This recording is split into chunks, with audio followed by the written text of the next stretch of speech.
பாண்டியஸ்டர் நியூப்ரமும் ராஜி கதிர்கிட்ட மன்னிப்பு கேட்குறாங்க. உன் பேச்சை மீறி வந்தது தப்பு தான், என்னை மன்னிச்சிடு அப்படின்ட்டு ரொம்பவே ஃபீல் பண்ணி மன்னிப்பு கேட்டுட்ருக்காங்க. இல்லை அதெல்லாம் ஒன்றும் இல்லை இல்லை இருந்தாலுமே நான் உன் பேச்சு கேட்காம வந்திருக்கக்கூடாதுல்ல, ஏன்டா இவளை கல்யாணம் பண்ணணும்னு சொல்லிட்டு இப்போ உனக்கு தோணுது தானே கதிர்ன்றாங்க.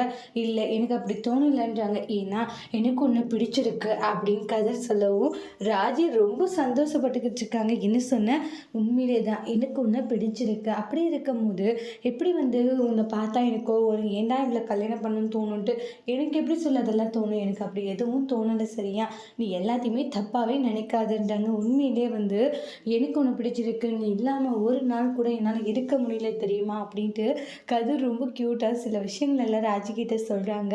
கேட்க கேட்க ராஜிக்கு அவ்வளோ சந்தோஷம். உனக்கு என்னை அவ்வளோ பிடிக்குமாவா உன்னை, எனக்கு அந்த அளவுக்கு பிடிக்கும் அப்படின்ட்டு எல்லாம் சொல்கிறாங்க.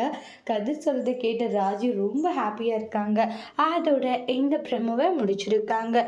இனி வரக்கூடிய எபிசோடில் இந்த மாதிரி ஒரு டோஸ்ட் வர போதுன்னு வெயிட் பண்ணி பார்க்கலாம். தேங்க்யூ.